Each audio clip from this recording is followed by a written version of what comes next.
नमस्ते दोस्तों, हमारी चैनल डर की दास्तान में आपका स्वागत है।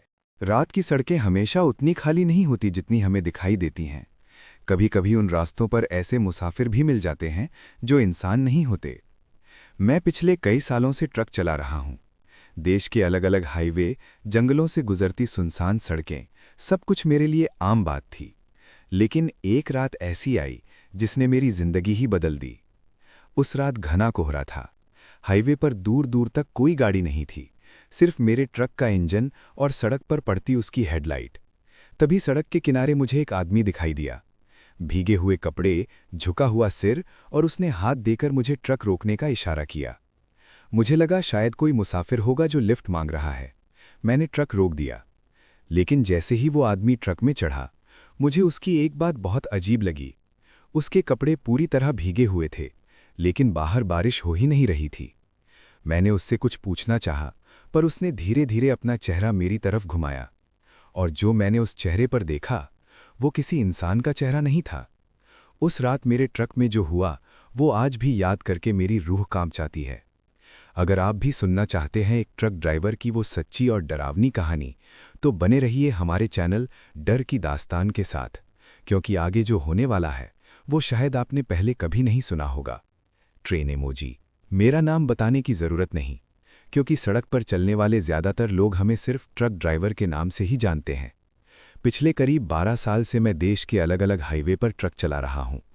दिन हो या रात, बारिश हो या कड़कती ठंड, मेरे लिए सड़क ही घर बन चुकी थी। उस रात भी मैं अपना ट्रक लेकर लंबा सफर तय कर रहा था। ट्रक में सीमेंट की बोरियां लदी थीं और मुझे माल सुबह तक गोदाम में पहुंचाना था। घड़ी में लगभग 1:30 बज रहे थे। हाईवे बिल्कुल सुनसान था। दूर दूर तक कोई गाड़ी दिखाई नहीं दे रही थी। मेरे ट्रक की हेडलाइट्स अंधेरे को चीरती हुई आगे बढ़ रही थीं।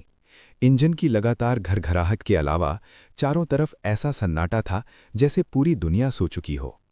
मैंने रेडियो ऑन किया, लेकिन उस इलाके में नेटवर्क बहुत कमज़ोर था। रेडियो से सिर्फ खरखराहट की आवाज़ आ रही थी। थोड़ी देर बाद मैंने रेडियो बंद कर दिया और चुपचाप सड़क पर ध्यान देने लगा। हाईवे के दोनों तरफ घना जंगल शुरू हो चुका था। ये रास्ता ड्राइवरों में बदनाम था। कई पुराने ड्राइवर कहते थे कि इस सड़क पर रात में अजीब अजीब चीज़ें दिखाई देती हैं, लेकिन मैं हमेशा इन बातों को हंसी में उड़ा देता था। मैंने कई बार इस रास्ते से ट्रक निकाला था और आज तक मेरे साथ कभी कुछ अजीब नहीं हुआ था। लेकिन उस रात कुछ अलग था। जैसे जैसे मेरा ट्रक जंगल के अंदर जाता जा रहा था, मुझे अजीब सा एहसास होने लगा। ऐसा लग रहा था जैसे कोई मुझे लगातार देख रहा हो। मैंने खुद को समझाया कि शायद थकान की वजह से ऐसा महसूस हो रहा है। तभी अचानक ट्रक की हेडलाइट्स के सामने सड़क पर कुछ चमका। मैंने तुरंत ब्रेक दबाया। ट्रक जोर से झटका खाकर रुक गया। मेरा दिल जोर जोर से धड़क रहा था। मैंने ध्यान से आगे देखा, लेकिन सड़क पर कुछ भी नहीं था। मैंने खिड़की से सिर बाहर निकालकर चारों तरफ देखा। हवा में पेड़ों की शाखाएं हिल रही थीं और जंगल से झिंगरों की आवाज आ रही थी। शायद कोई जानवर होगा, मैंने खुद से कहा। मैंने फिर से ट्रक स्टार्ट किया और धीरे धीरे आगे बढ़ने लगा। कुछ ही मिनट बाद मुझे सड़क के किनारे एक छोटा सा पुराना ढाबा दिखाई दिया। ढाबे के बाहर एक पीली सी टिमटिमाती लाइट जल रही थी। मैंने सोचा थोड़ा रुककर चाय पी ली जाए। वैसे भी मुझे हल्की सी नींद आने लगी थी। मैंने ट्रक ढाबे के पास रोक दिया। ढाबे के बाहर एक बूढ़ा आदमी लकड़ी की बेंच पर बैठा हुआ था। उसकी लंबी सफ़ेद दाढ़ी थी और सिर पर पुरानी टोपी थी। उसने मुझे देखते ही धीमी आवाज़ में कहा, इतनी रात को इस रास्ते पर? मैं मुस्कुराया और बोला, काम ही ऐसा है बाबा, रात दिन सड़क पर ही रहना पड़ता है। मैं बेंच पर बैठ गया और चाय मंगवाई। बूढ़ा आदमी मुझे ध्यान से देख रहा था। उसकी आंखों में अजीब सी गंभीरता थी। कुछ सेकंड बाद उसने धीरे से पूछा, तुम इस जंगल वाले रास्ते से जा रहे हो? मैंने सिर हिलाकर कहा, हाँ, क्यों? वो कुछ पल चुप रहा, फिर बोला, अगर आगे रास्ते में तुमसे कोई लिफ्ट मांगे तो उसे ट्रक में मत बैठाना। मैं थोड़ा हंस पड़ा। क्यों बाबा, यहाँ कोई डाकू वगैरह है क्या? बूढ़े आदमी ने मेरी तरफ ऐसे देखा जैसे वो मजाक नहीं कर रहा था। उसने धीरे से कहा, डाकू होता तो मैं तुम्हें डराता नहीं। जिससे बचने को कह रहा हूं वो इंसान नहीं है। उसकी बात सुनकर मेरे शरीर में हल्की सी सिहरन दौड़ गई, लेकिन फिर भी मैंने हंसकर बात टाल दी। बाबा, ये सब कहानियां ड्राइवरों को डराने के लिए बनाई जाती हैं। बूढ़े आदमी ने गहरी सांस ली और कहा, ठीक है, मेरी बात याद रखना। अगर सड़क पर कोई भी आदमी दिखाई दे, चाहे वो कितना भी मदद के लिए हाथ क्यों न हिलाए। वो मेरी आंखों में देखते हुए बोला, ट्रक मत रोकना। मैंने चाय खत्म की, पैसे दिए और ट्रक की तरफ बढ़ गया। उस समय मुझे लगा कि बूढ़ा आदमी बस यूं ही डरावनी बातें कर रहा था, लेकिन जैसे ही मैंने ट्रक स्टार्ट किया और ढाबे से थोड़ा आगे बढ़ा, मुझे अचानक रियर व्यू मिरर में कुछ दिखाई दिया। मैंने तुरंत ब्रेक दबाया। दिल की धड़कन तेज हो गई, क्योंकि ट्रक के पीछे सड़क के बीचों बीच एक आदमी खड़ा था। वो धीरे धीरे अपना हाथ उठाकर मुझे ट्रक रोकने का इशारा कर रहा था।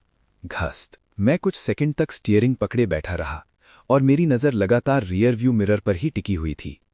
ट्रक के पीछे सड़क के बीचों बीच वही आदमी खड़ा था। उसने फिर से धीरे धीरे अपना हाथ उठाया और मुझे रुकने का इशारा करने लगा। मेरे दिमाग में तुरंत उस बूढ़े आदमी की बात गूंजने लगी, अगर आगे रास्ते में कोई लिफ्ट मांगे तो ट्रक मत रोकना। मेरे हाथ अपने आप एक्सीलरेटर पर चले गए। मैंने सोचा कि बिना पीछे देखे सीधे ट्रक बढ़ा दूं, लेकिन तभी एक अजीब सी बात हुई। वो आदमी अचानक सड़क के बिल्कुल बीच में आकर खड़ा हो गया। अगर मैं ट्रक आगे बढ़ाता तो सीधा उसे टक्कर लग जाती। मैंने मजबूरी में ब्रेक दबा दिए। ट्रक चीखती हुई आवाज के साथ रुक गया। मेरा दिल इतनी तेजी से धड़क रहा था कि मुझे खुद अपनी धड़कन सुनाई दे रही थी। हेडलाइट की रोशनी में अब वो आदमी साफ दिखाई दे रहा था। उसने पुराने और गीले कपड़े पहने हुए थे, जैसे अभी अभी कहीं से भीग कर आया हो। उसका सिर झुका हुआ था और लंबे बाल उसके चेहरे पर लटक रहे थे। मैंने खिड़की से झुककर आवाज लगाई, कहाँ जाना है तुम्हें? वो कुछ सेकंड तक बिल्कुल चुप खड़ा रहा। फिर धीरे धीरे उसने अपना सिर मेरी तरफ घुमाया, और जो मैंने उस चेहरे पर देखा वो किसी इंसान का चेहरा नहीं था। अब मेरे हाथ स्टीयरिंग पर जम गए, क्योंकि उसका चेहरा अजीब तरह से फीका और सूजा हुआ था, और उसकी आंखें पूरी तरह काली थीं। ऐसा लग रहा था जैसे उसकी आंखों में सफेदी नाम की कोई चीज ही नहीं है। मैं कुछ सेकंड तक उसे घूरता रह गया। तभी वो धीरे से बोला, तुमने मुझे क्यों बैठाया? उसका सवाल सुनकर मैं थोड़ा चौंक गया। मैंने हंसने की कोशिश की और बोला, अरे भाई, मदद कर दी बस। कुछ पल के लिए ट्रक के अंदर फिर से सन्नाटा छा गया। फिर वो बहुत धीरे से बोला, मैं तो बस ये देखना चाहता था कि तुम मेरी मदद करते हो या नहीं। उसकी आवाज अब पहले से भी ज्यादा भारी हो गई थी। मुझे अचानक बेचैनी लगने लगी। मैंने जल्दी से पूछा, तुम्हें उतरना कहाँ है? वो कुछ सेकंड तक चुप रहा, फिर धीरे धीरे बोला, यहीं, जहां मैं मरा था। मेरे हाथ से स्टीयरिंग लगभग छूट गया। मैंने तुरंत ब्रेक दबाया। ट्रक झटके से रुक गया। मेरी सांसें तेज हो चुकी थीं। मैंने धीरे धीरे उसकी तरफ देखा, लेकिन इस बार ड्राइवर सीट के बगल वाली सीट खाली थी। वो आदमी अचानक गायब हो चुका था, लेकिन उसी पल मुझे पीछे से एक आवाज सुनाई दी, जैसे कोई भारी चीज ट्रक के पीछे चढ़ गई हो। घस्ट। ट्रक के पीछे से आई उस भारी आवाज ने मेरे पूरे शरीर में झटके की तरह डर दौड़ा दिया। मैं कुछ सेकंड तक बिल्कुल जड़ होकर बैठा रहा। मेरी सांसें तेज चल रही थीं और हाथ स्टीयरिंग पर कांप रहे थे। अभी कुछ पल पहले जो आदमी मेरे बगल में बैठा था, वो अचानक गायब हो गया था। मैंने धीरे धीरे गर्दन घुमाकर पीछे की तरफ देखने की कोशिश की। ट्रक का केबिन अंधेरे में डूबा हुआ था।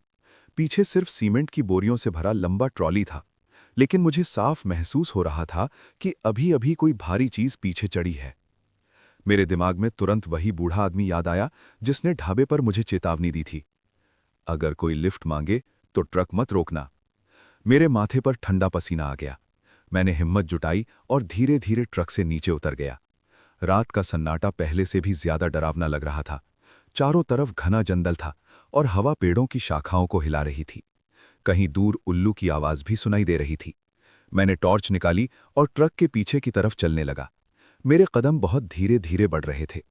जैसे ही मैं ट्रॉली के पास पहुंचा, मैंने टॉर्च की रोशनी ऊपर डाली। सीमेंट की बोरियां वैसे ही रखी हुई थीं। कोई भी दिखाई नहीं दे रहा था। मैंने गहरी सांस ली और खुद से कहा, तू बेवजह डर रहा है। मैं वापस मुड़ने ही वाला था कि अचानक मेरी नज़र ट्रॉली के किनारे पर पड़ी। वहां कीचड़ से भरे हाथ के निशान बने हुए थे, ऐसे जैसे किसी ने अभी अभी गीले हाथों से ट्रॉली पकड़कर ऊपर चढ़ने की कोशिश की हो। मेरे गले में जैसे कुछ अटक गया, क्योंकि ये वही कीचड़ था जो मैंने उस आदमी के पैरों पर देखा था। मैंने टॉर्च ऊपर घुमाई, लेकिन फिर भी कुछ दिखाई नहीं दिया। कुछ पल तक मैं वहीं खड़ा रहा, फिर धीरे धीरे वापस केबिन की तरफ चल पड़ा। अब मेरे मन में सिर्फ एक ही ख्याल था, यहां से जितनी जल्दी हो सके निकल जाना चाहिए। मैं जल्दी से ड्राइवर सीट पर बैठा और ट्रक स्टार्ट कर दिया। इंजन की आवाज ने थोड़ा हौसला दिया। मैंने ट्रक को गियर में डाला और तेजी से सड़क पर आगे बढ़ने लगा। लेकिन मुश्किल से 2-3 मिनट ही गुजरे होंगे कि मुझे एक अजीब सी आवाज सुनाई देने लगी। ठक ठक ठक। ऐसा लग रहा था जैसे कोई चीज ट्रॉली के ऊपर चल रही हो। मैंने तुरंत रियर व्यू मिरर में देखा। अंधेरे की वजह से पीछे कुछ साफ दिखाई नहीं दे रहा था, लेकिन ट्रॉली के ऊपर हल्की हल्की हलचल जरूर दिख रही थी। मेरे हाथ फिर से कांपने लगे। ये कैसे हो सकता है, मैंने खुद से कहा। ट्रक अब लगभग 70 किलोमीटर प्रति घंटे की रफ्तार से चल रहा था। अगर सच में कोई ऊपर था तो वो इतनी तेजी से गिर क्यों नहीं रहा था। तभी अचानक एक और जोरदार आवाज आई, धड़ाम। ऐसा लगा जैसे कोई भारी चीज ट्रॉली के ऊपर कूद गई हो। मैं बुरी तरह घबरा गया। मेरे हाथ पसीने से भीग चुके थे। मैंने तय किया कि अब पीछे देखने के लिए ट्रक रोकना ही पड़ेगा। कुछ आगे जाकर मैंने ट्रक सड़क के किनारे रोक दिया।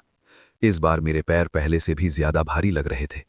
मैं धीरे धीरे ट्रक से नीचे उतरा और टॉर्च लेकर पीछे की तरफ बढ़ा। हवा अब और तेज चल रही थी। पेड़ों की परछाइयां सड़क पर अजीब अजीब आकार बना रही थी। मैंने टॉर्च ऊपर घुमाई और उसी पल मेरा दिल जैसे रुक गया, क्योंकि ट्रॉली की सबसे ऊपर वाली बोरी पर कोई बैठा हुआ था। वो बिल्कुल स्थिर था, सिर झुकाए, और उसके भीगे हुए कपड़ों से लगातार पानी टपक रहा था। मैं समझ चुका था, वो वही आदमी था। लेकिन इस बार उसकी गर्दन धीरे धीरे मेरी तरफ घूमने लगी, और जैसे ही उसका चेहरा टॉर्च की रोशनी में आया, उसके होंठ धीरे धीरे खुल गए और उसने फुसफुसाकर कहा, तुम मुझे छोड़कर क्यों चले गए। मेरे हाथ में पकड़ी टॉर्च जोर जोर से कांपने लगी। ट्रॉली के ऊपर बैठा वो आदमी अब पूरी तरह मेरी तरफ देख रहा था। उसकी काली आंखें अंधेरे में भी चमकती हुई लग रही थीं, और उसके भीगे हुए कपड़ों से लगातार पानी टपक रहा था। मेरे मुंह से आवाज ही नहीं निकल रही थी। मैंने घबराकर एक कदम पीछे लिया। तभी वो आदमी धीरे धीरे खड़ा हो गया। सीमेंट की बोरियों के ऊपर खड़ा होकर वो मुझे ऐसे घूर रहा था जैसे बहुत समय से मेरा इंतजार कर रहा हो। मैंने डरते हुए कहा, तुम नीचे कैसे आ गए। लेकिन वो मेरे सवाल का जवाब देने के बजाय बहुत धीरे धीरे मुस्कुराने लगा। उसकी मुस्कान बिल्कुल इंसानों जैसी नहीं थी, उसमें कुछ बहुत ही डरावना था। फिर उसने एक कदम आगे बढ़ाया। सीमेंट की बोरी पर उसका पैर पड़ा, लेकिन अजीब बात यह थी कि कोई आवाज नहीं हुई। मैं अब पूरी तरह समझ चुका था कि मेरे सामने जो खड़ा है वो इंसान नहीं है। मेरे पैर खुद ब खुद पीछे हटने लगे। तभी वो आदमी अचानक बोला, डर क्यों रहे हो। उसकी आवाज अब पहले से कहीं ज्यादा गहरी और डरावनी थी। तुमने ही तो मुझे अपने साथ बैठाया था। मेरे शरीर में सिहरन दौड़ गई। मैंने बिना कुछ कहे तुरंत पलटकर ट्रक की तरफ भागना शुरू कर दिया। मुझे पीछे देखने की हिम्मत भी नहीं हो रही थी। कुछ ही सेकंड में मैं केबिन तक पहुंच गया और झट से दरवाजा बंद कर लिया। मेरी सांसें बेकाबू हो चुकी थी। मैंने तुरंत ट्रक स्टार्ट किया और एक्सेलरेटर पूरी ताकत से दबा दिया। ट्रक तेजी से सड़क पर दौड़ने लगा। मैंने रियर व्यू मिरर में देखने की कोशिश की, लेकिन पीछे सिर्फ अंधेरा दिखाई दे रहा था। कुछ पल के लिए मुझे लगा कि शायद वो चीज ट्रॉली से गिर गई होगी। मेरे दिल को थोड़ा सुकून मिला। लेकिन तभी मेरे बिल्कुल पास से एक धीमी आवाज आई, इतनी जल्दी जा रहे हो। मेरी रीढ़ की हड्डी में बिजली सी दौड़ गई, क्योंकि वो आवाज मेरे बगल वाली सीट से आई थी। मैंने धीरे धीरे सिर घुमाया, और जैसे ही मेरी नजर बगल वाली सीट पर पड़ी, मेरा दिल मानो सीने से बाहर निकलने वाला था। वो आदमी फिर से वहीं बैठा हुआ था, लेकिन इस बार उसका चेहरा पहले से भी ज्यादा भयानक दिख रहा था। उसकी त्वचा नीली पड़ चुकी थी, आंखें पूरी तरह काली थी, और उसके होठों के किनारों से गंदा पानी टपक रहा था। वो बिना पलक झपकाए मुझे घूर रहा था। मेरे हाथ स्टीयरिंग पर जकड़ गए। मैं चाहकर भी ट्रक नहीं रोक पा रहा था।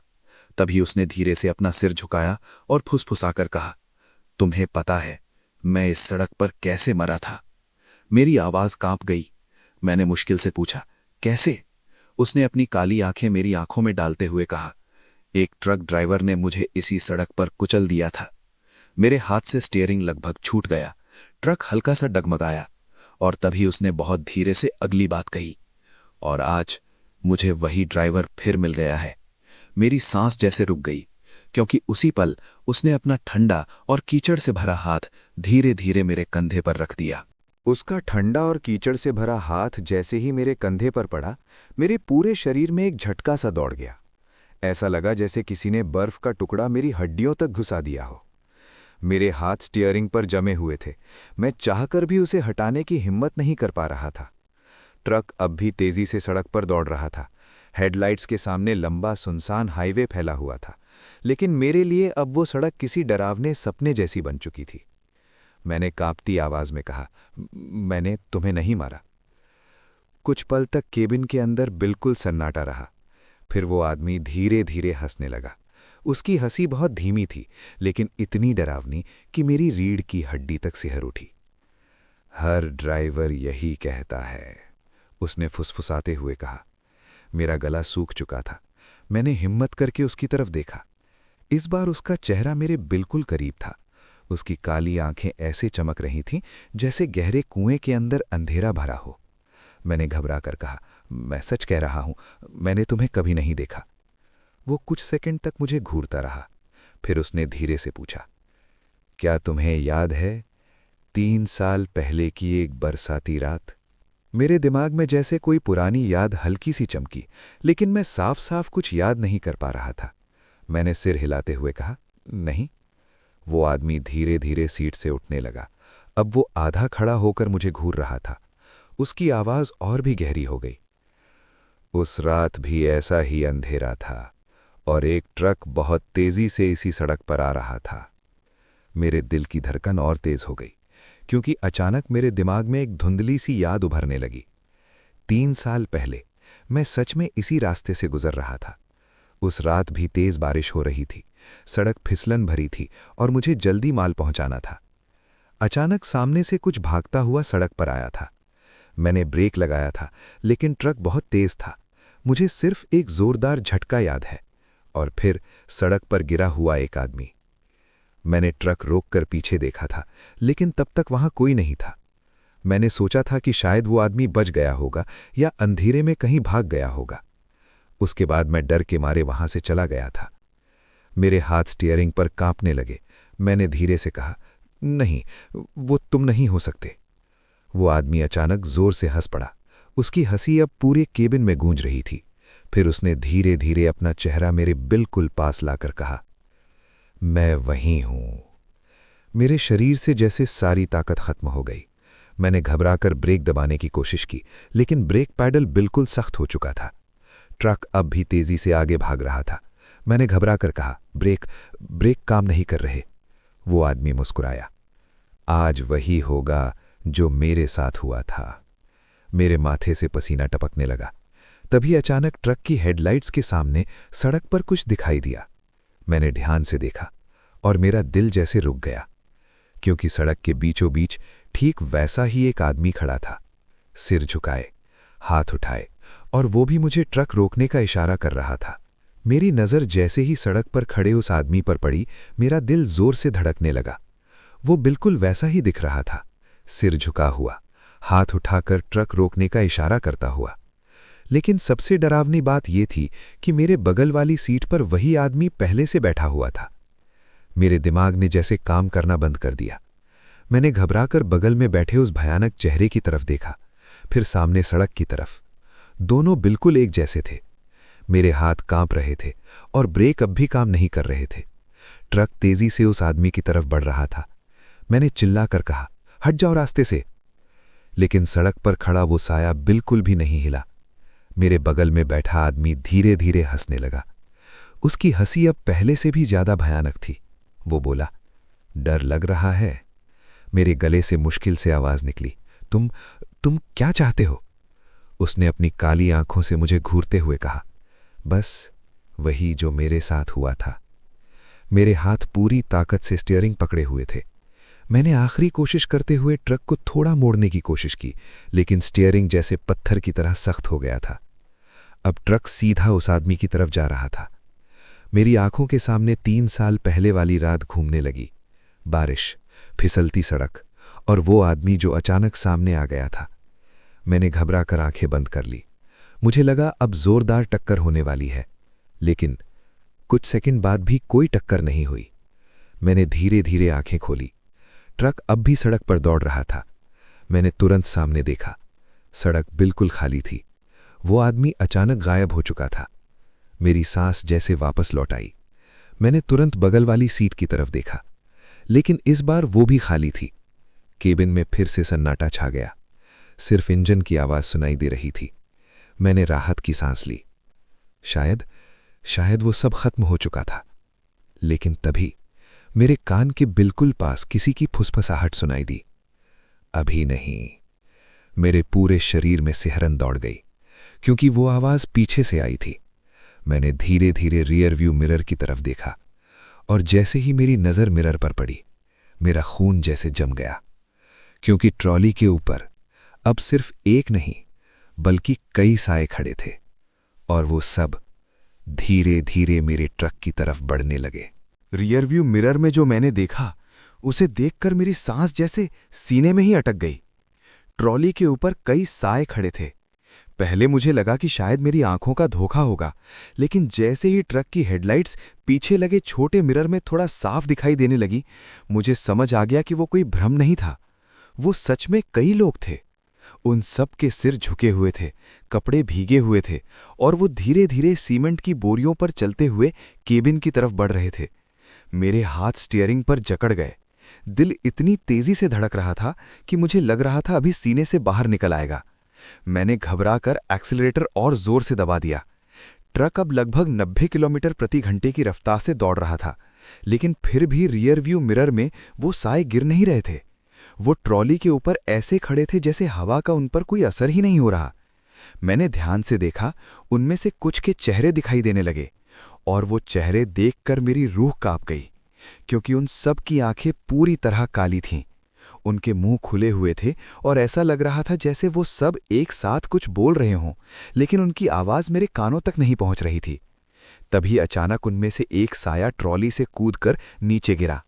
मैंने सोचा वो गिरकर मर जाएगा, लेकिन वो जमीन पर गिरते ही तुरंत खड़ा हो गया और ट्रक के पीछे दौड़ने लगा। मेरी रीढ़ की हड्डी में सिहरन दौड़ गई। कुछ ही सेकंड में बाकी साए भी एक एक करके ट्रॉली से कूदने लगे। अब मेरे ट्रक के पीछे सड़क पर कई काले साए दौड़ रहे थे। मैंने घबराकर सामने सड़क पर ध्यान लगाया। मुझे बस किसी तरह इस जंगल वाले रास्ते से निकलना था। अचानक दूर मुझे सड़क के किनारे एक छोटा सा मंदिर दिखाई दिया। उसके सामने एक पीली लाइट जल रही थी। मेरे मन में तुरंत ख्याल आया कि शायद वहां रुककर मदद मिल जाए। मैंने ट्रक उस तरफ मोड़ दिया। जैसे ही ट्रक मंदिर के पास पहुंचा, मैंने जोर से ब्रेक दबाया। इस बार ब्रेक काम कर गए। ट्रक चीखती हुई आवाज के साथ मंदिर के सामने रुक गया। मैं जल्दी से नीचे उतरा और मंदिर की तरफ भागा। मंदिर छोटा सा था और अंदर एक बुजुर्ग पुजारी बैठे हुए थे। उन्होंने मुझे घबराया हुआ देखा तो तुरंत खड़े हो गए। क्या हुआ बेटा? उन्होंने पूछा।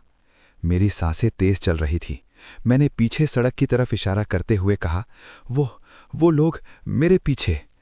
पुजारी ने तुरंत सड़क की तरफ देखा, लेकिन वहां कुछ भी नहीं था।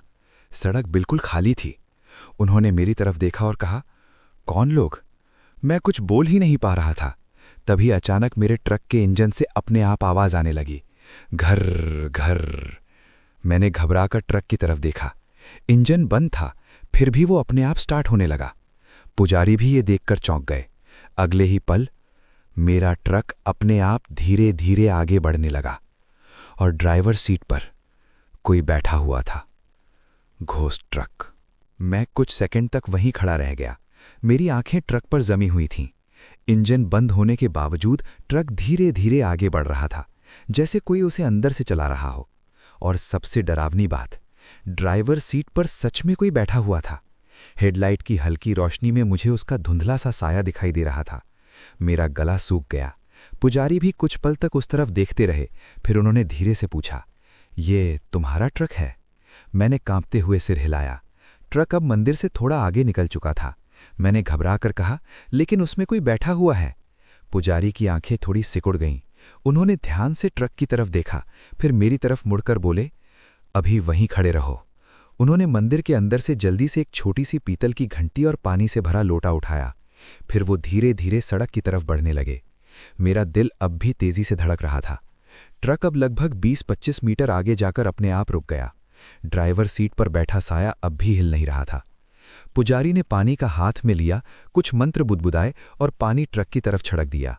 जैसे ही पानी की कुछ बूंदें ट्रक के केबिन तक पहुंची, अचानक केबिन के अंदर से एक बहुत तेज और अजीब सी आवाज आई, आ आ। वो आवाज इंसान की थी, लेकिन उसमें दर्द और गुस्सा दोनों थे। मेरे शरीर में सिहरन दौड़ गई। पुजारी ने जोर से घंटी बजानी शुरू कर दी। घंटी की आवाज रात के सन्नाटे में गूंजने लगी। तभी मैंने देखा ड्राइवर सीट पर बैठा साया धीरे धीरे हिलने लगा। उसने बहुत धीरे धीरे अपना सिर घुमाया और केबिन के शीशे से बाहर मेरी तरफ देखने लगा। मेरे पैरों के नीचे की जमीन जैसे हिल गई, क्योंकि वो वही आदमी था जिसे मैंने कुछ देर पहले सड़क पर लिफ्ट दी थी। उसकी काली आंखें अब और भी गहरी लग रही थीं। वो मुझे घूरते हुए धीरे धीरे मुस्कुराया। फिर उसने अचानक स्टीयरिंग को जोर से घुमाया। ट्रक अपने आप दाएं मुड़ गया और सीधे जंगल की तरफ जाने वाले कच्चे रास्ते पर उतर गया। मैं घबराकर चिल्लाया, अरे मेरा ट्रक! मैं उसे रोकने के लिए दौड़ने ही वाला था कि पुजारी ने मेरा हाथ पकड़ लिया। रुको, उन्होंने जोर से कहा। मैंने घबराकर उनकी तरफ देखा। उन्होंने गंभीर आवाज में कहा, अगर अभी उसके पीछे गए तो तुम भी वापस नहीं आओगे। मेरी सांस अटक गई। मैंने कांपते हुए पूछा, तो मेरा ट्रक? पुजारी कुछ पल चुप रहे। फिर उन्होंने धीमी आवाज में कहा, जिस आत्मा को तुमने रास्ते में बिठाया है वो अकेली नहीं है। मेरे शरीर में फिर से ठंडक दौड़ गई। पुजारी ने जंगल की तरफ देखते हुए कहा, इस सड़क पर जितने लोग हादसों में मरे हैं उनकी बेचैन आत्माएं कभी कभी किसी एक ड्राइवर को चुन लेती हैं। मैंने डरते हुए पूछा, क्यों? पुजारी ने मेरी आंखों में देखते हुए कहा, उसे अपने साथ ले जाने के लिए। मेरे पैरों से जैसे ताकत खत्म हो गई। लेकिन तभी जंगल के अंदर से अचानक मेरे ट्रक की जोरदार ब्रेक की आवाज गूंज उठी। ची! मैं और पुजारी दोनों चौंक कर उसी तरफ देखने लगे और अगले ही पल जंगल के अंदर से एक बहुत भयानक टक्कर की आवाज आई। जंगल के अंदर से आई उस भयानक टक्कर की आवाज सुनकर मेरा दिल जैसे सीने में ही जम गया। कुछ सेकंड तक मैं और पुजारी दोनों वहीं खड़े रह गए। रात का सन्नाटा अचानक और भी भारी लगने लगा था। मुझे साफ समझ आ गया था कि वो आवाज मेरे ट्रक के टकराने की थी। मैं घबराकर जंगल की तरफ देखने लगा। अंधेरे में कुछ भी साफ दिखाई नहीं दे रहा था। बस कहीं दूर से धुएं की हल्की सी परछाई उठती हुई लग रही थी। मेरे मुंह से घबराई हुई आवाज निकली, मेरा ट्रक? मैं आगे बढ़ने ही वाला था कि पुजारी ने फिर मेरा हाथ पकड़ लिया। रुको, उन्होंने गंभीर आवाज में कहा, अभी वहां जाना ठीक नहीं है। मैंने बेचैनी से कहा, लेकिन अगर ट्रक में आग लग गई होगी तो? पुजारी ने धीरे से सिर हिलाया, अगर उसमें वो चीज अब भी है तो आग से भी कुछ नहीं होगा। उनकी बात सुनकर मेरी रीढ़ में सिहरन दौड़ गई। कुछ पल हम दोनों चुप खड़े रहे। फिर दूर जंगल के अंदर से हवा के साथ कुछ अजीब सी आवाजें आने लगीं। पहले मुझे लगा शायद हवा पेड़ों से टकराकर आवाज कर रही होगी, लेकिन ध्यान से सुनने पर ऐसा लग रहा था जैसे कई लोग एक साथ धीमी आवाज में फुसफुसा रहे हों। मेरे शरीर में डर की लहर दौड़ गई। मैंने पुजारी की तरफ देखा। उन्होंने भी वो आवाजें सुन ली थीं। उन्होंने तुरंत मंदिर की घंटी फिर से बजानी शुरू कर दी और कुछ मंत्र पढ़ने लगे। घंटी की तेज आवाज रात के सन्नाटे को चीरती हुई जंगल तक पहुंच रही थी। कुछ ही पल बाद वो फुसफुसाहट वाली आवाजें धीरे धीरे कम होने लगी। मैंने राहत की सांस ली, लेकिन मेरा ध्यान अब भी उसी तरफ था जहां से टक्कर की आवाज आई थी। करीब 5 मिनट बाद जंगल के अंदर से अचानक किसी के कदमों की आवाज आने लगी। सूखे पत्तों पर चलने की चरमराहट साफ सुनाई दे रही थी। मेरी सांसें फिर तेज हो गईं। मैंने डरते हुए अंधेरे की तरफ देखा। पेड़ों के बीच से धीरे धीरे एक साया बाहर आता हुआ दिखाई दिया। वो आदमी लड़खड़ाते हुए चल रहा था।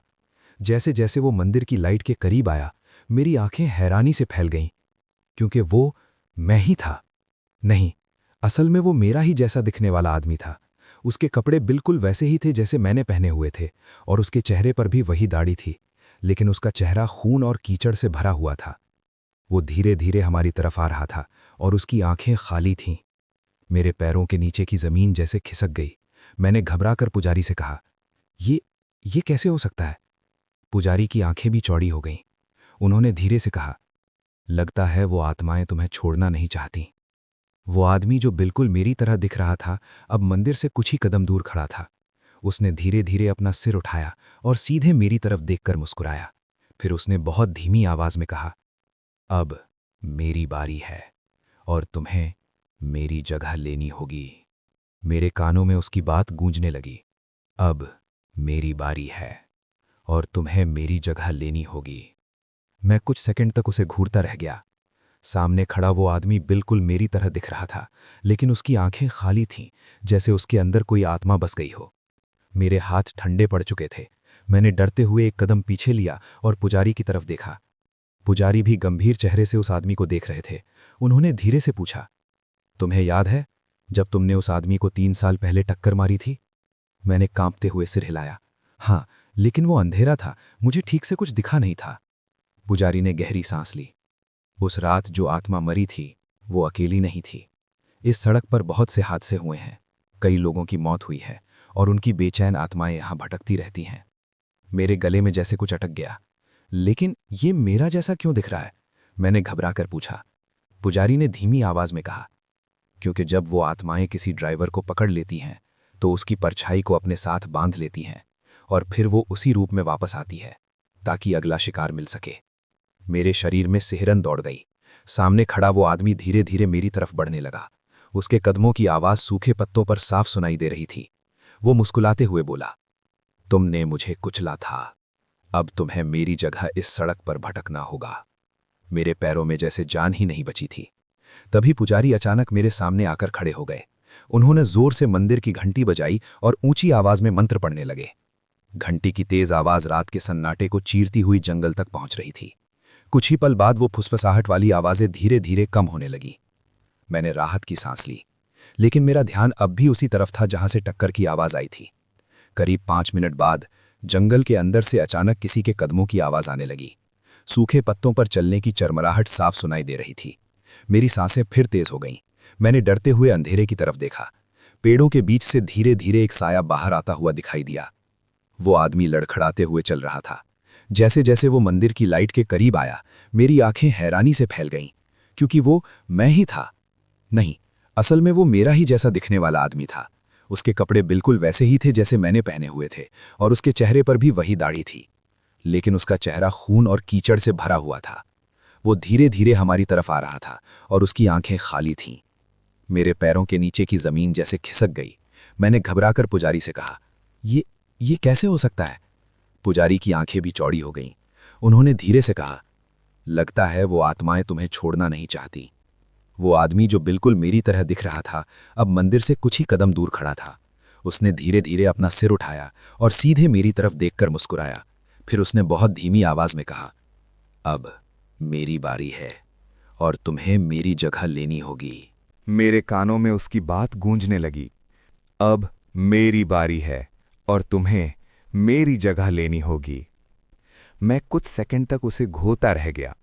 सामने खड़ा वो आदमी बिल्कुल मेरी तरह दिख रहा था, लेकिन उसकी आंखें खाली थीं, जैसे उसके अंदर कोई आत्मा बस गई हो। मेरे हाथ ठंडे पड़ चुके थे। मैंने डरते हुए एक कदम पीछे लिया और पुजारी की तरफ देखा। पुजारी भी गंभीर चेहरे से उस आदमी को देख रहे थे। उन्होंने धीरे से पूछा, तुम्हें याद है जब तुमने उस आदमी को 3 साल पहले टक्कर मारी थी? मैंने कांपते हुए सिर हिलाया। हाँ, लेकिन वो अंधेरा था, मुझे ठीक से कुछ दिखा नहीं था। पुजारी ने गहरी सांस ली। उस रात जो आत्मा मरी थी वो अकेली नहीं थी। इस सड़क पर बहुत से हादसे हुए हैं, कई लोगों की मौत हुई है और उनकी बेचैन आत्माएं यहां भटकती रहती हैं। मेरे गले में जैसे कुछ अटक गया। लेकिन ये मेरा जैसा क्यों दिख रहा है? मैंने घबरा कर पूछा। पुजारी ने धीमी आवाज में कहा, क्योंकि जब वो आत्माएं किसी ड्राइवर को पकड़ लेती हैं तो उसकी परछाई को अपने साथ बांध लेती हैं और फिर वो उसी रूप में वापस आती है ताकि अगला शिकार मिल सके। मेरे शरीर में सिहरन दौड़ गई। सामने खड़ा वो आदमी धीरे धीरे मेरी तरफ बढ़ने लगा। उसके कदमों की आवाज सूखे पत्तों पर साफ सुनाई दे रही थी। वो मुस्कुराते हुए बोला, तुमने मुझे कुचला था, अब तुम्हें मेरी जगह इस सड़क पर भटकना होगा। मेरे पैरों में जैसे जान ही नहीं बची थी। तभी पुजारी अचानक मेरे सामने आकर खड़े हो गए। उन्होंने जोर से मंदिर की घंटी बजाई और ऊंची आवाज में मंत्र पढ़ने लगे। घंटी की आवाज रात के सन्नाटे में गूंजने लगी। सामने खड़ा वो आदमी अचानक रुक गया। उसके चेहरे की मुस्कान धीरे धीरे गायब होने लगी। उसकी आंखें गुस्से से लाल हो गईं। वो जोर से चीखा, ये मेरा है।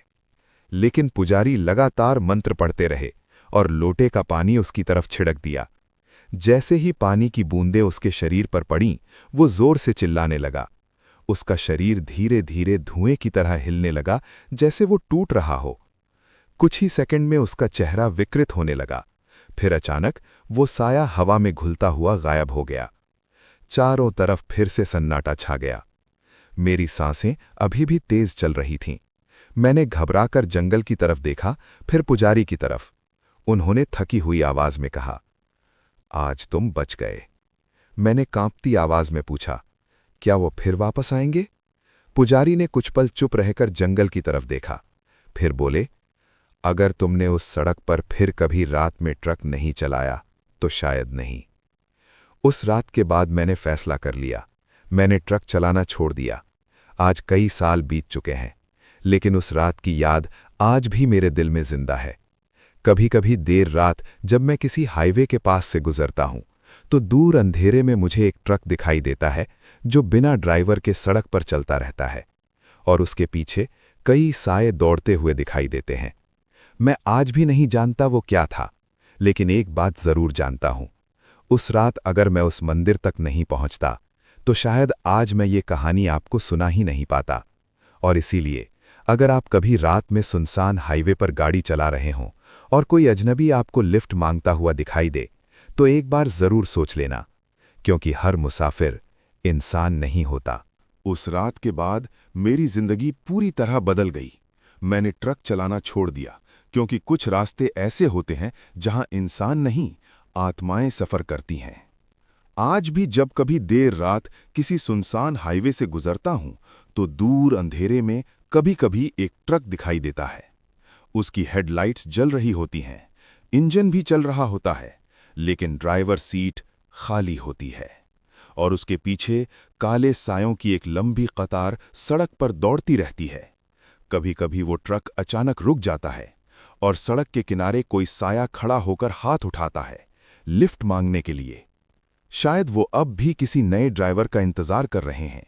तो अगर आप कभी रात में सुनसान सड़क पर गाड़ी चला रहे हों और कोई अजनबी आपको हाथ देकर रुकने का इशारा करे, तो सावधान रहना, क्योंकि हो सकता है वो इंसान ना हो।